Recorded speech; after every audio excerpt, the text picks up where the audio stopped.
हावड़ा में ब्लेड से फाड़ा गया 21 जुलाई का पोस्टर। शुरू हुआ सत्ताधारी और विपक्ष के बीच आरोप प्रत्यारोप का दौर। आप सबका स्वागत है न्यूज़ लाइन कोलकाता में। 21 जुलाई यानी कि तृणमूल कांग्रेस के शहीद दिवस को लेकर पूरे राज्य में जोर शोर से तैयारी चल रही है। जगह जगह बड़े बड़े पोस्टर, होर्डिंग और बैनर लगाए जा रहे हैं, शहर से लेकर गांव तक हर कोने में। लेकिन इन्हीं पोस्टरों को रात के अंधेरे में फाड़ दिए जाने का गंभीर आरोप सामने आया है। हावड़ा के शिवपुर थाना क्षेत्र के फरसा रोड और जगत बनर्जी रोड में सड़कों के किनारे लगे पोस्टर और होर्डिंग को ब्लेड से काटकर क्षतिग्रस्त कर दिया गया। इसको लेकर राज्य के मंत्री और हावड़ा तृणमूल सदर की चेयरमैन अरूप रॉय ने थाने में शिकायत दर्ज करवाई है। उन्होंने आरोप लगाया है कि इस घटना के पीछे विपक्षी दल सीपीआईएम और बीजेपी का हाथ है।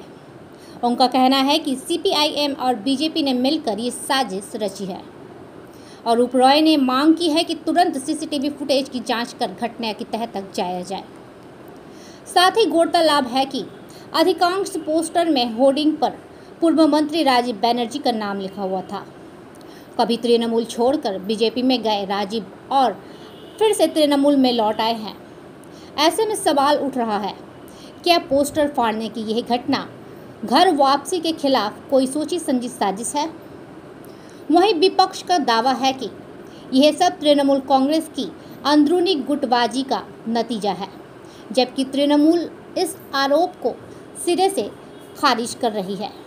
বলে কিছু নেই, এটা কি কারণে করেছে এটা না যতক্ষণ না জানতে পারা যাচ্ছে, কারা করে জানতে পারা যাচ্ছে ততক্ষণ কিছু বুঝতে পারা যাবে না।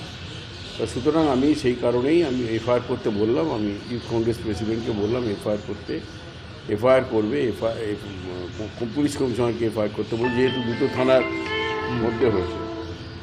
আগে এটা দিতে হবে, আগে কে করেছে সিসিটিভিতে দেখা যাবে। সিসিটিভিতে যদি দেখা যায় তাহলে বুঝতে পারা যাবে কী উদ্দেশ্য নিয়ে করেছে। এটা যদি বিরোধী দলের কেউ করে থাকে তাহলে একরকম, আর যদি অন্য কেউ করে থাকে তাহলে আরেক রকম। তো সুতরাং যতক্ষণ না জানতে পারা যাচ্ছে কারা দোষী, কারা এটা কাজটা করেছে, ততক্ষণ কিচ্ছু করা যাচ্ছে না, ততক্ষণ কিছু বলা যাচ্ছে না।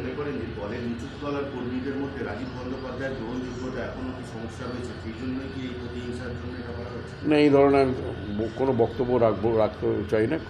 কোনো গ্রহণযোগ্যতা কারোর দলের যাকে দল দায়িত্ব দেয় তিনি হাওড়ায় কাজ করেন, এটাই হচ্ছে এটা কোনো কথা নয়। কার গ্রহণযোগ্যতা রইল কার রইল না সেটা কোনো কথা নয়। এটা আমাদের দলের একটা নিয়ম নীতি আছে, সেই নিয়ম নীতি নিয়ে দল চলে। এখন দল যাকে দায়িত্ব দেবেন তাকে সামনে রেখে আমরা কাজ করি। টিএমসির গোষ্ঠী কোন্দাল চরমে আছে। আজকে দক্ষিণ হাওড়া যেভাবে কাজীপাড়ার মোড়ের পাশে টিএমসির ব্যানার হোর্ডিং ছিঁড়ে দেওয়া হয়েছে, সেটা বেছে বেছে রাজীব ব্যানার্জি, সুজয় চক্রবর্তীর নামে ব্যানারগুলোকে ছেড়ে দেওয়া হয়েছে। টিএমসির নেতা মন্ত্রীরা অভিযোগ লাগাচ্ছেন যে বিরোধীরা এটা করেছে। বিরোধী করলে সবই ব্যানার হোর্ডিং ছেড়ে দেবে, আর বিরোধীর কি আছে? আপনাদের তো নিজের মধ্যেই লড়াই আছে, নিজে লড়াইতেই শেষ হয়ে যাবে। একজন বড় নেতা টিএমসি ছেড়ে অন্য দলে গিয়েছিলেন, আবার উনি ফিরেছেন। ওনাকে ক্যামেক স্ট্রিট থেকে হাওড়া এস্টাবলিশ করার প্ল্যান চলছে, সেটা টিএমসির হাওড়ার নেতারা মানতে পারছে না। সে নিজের গোষ্ঠী কোন্দালকে বিরোধীদের মাথায় কেন তুলে দিচ্ছেন? টিএমসি কে শেষ করার জন্য টিএমসি নিজেই পর্যাপ্ত আছে, বিরোধীদের প্রয়োজন পড়বে না।